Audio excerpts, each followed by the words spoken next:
I'm here with my pattern guide sheet, and I've just taken my pocket. I attached the interfacing to the facing of my pocket, and I serged the edges, and I'm ready to move on to the next step.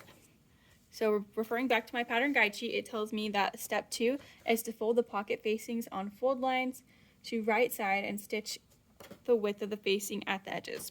And it has a little picture. That can be confusing. Patterns, a lot of times, their instructions can be a little bit confusing, but what that's telling me is I'm going to take this facing right here, and I'm going to fold it so that the right sides are together, because this is the right side, the gray is the right side.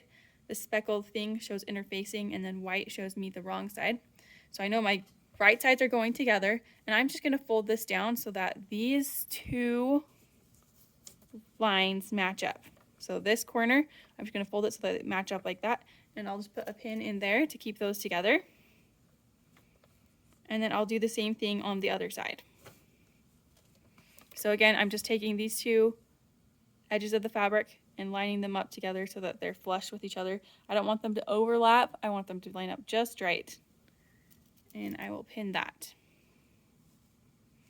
And I'm going to pin so that my pin is perpendicular to the edge while I sew. So that while I sew, I can easily just pull them out as I go.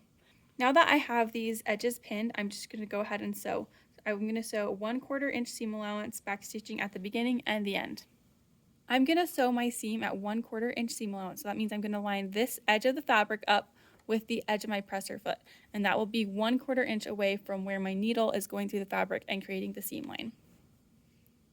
As I sew, I want to make sure that I'm starting at the top. So you can see that there's a diagonal right here. So if I just start right here, then I'm going to have a hole right there. So I need to start all the way up here. Even though my fabric isn't going to be lined like next to the presser foot yet, I can look at where it will be lining up and know that that will be a 1/4 inch. So I need to start all the way up here, not down here, if that makes sense. I'll try and show you. So there's the diagonal, so I need to start up here, not right here. Otherwise, I'm going to have a 1/4 inch hole.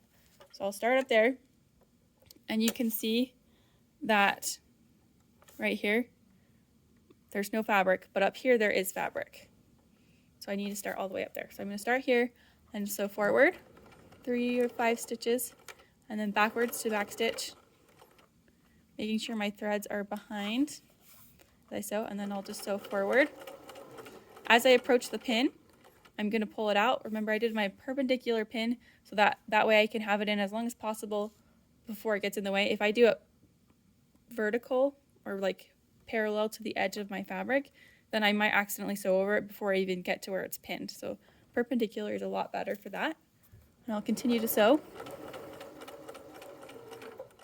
When I get to the end, I'm going to back stitch, back 3, forward 3, and then I will cut my threads. Now that I've trimmed my threads, I'm ready to sew the other side. I'm ready to sew my second side, and I've lined it up.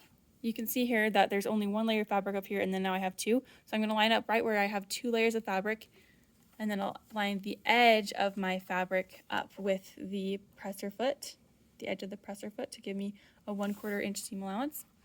When I start, I'm going to back stitch. And then I'll continue to sew down to the edge. I'll pull out my pin as I approach. And then when I get to the end of this fabric where the fold is, I'm just going to back stitch. I went over a little bit, so I had to go back a minute. Okay, there we go. Now I can trim my threads. I've now sewn both edges at 1/4 inch seam allowance.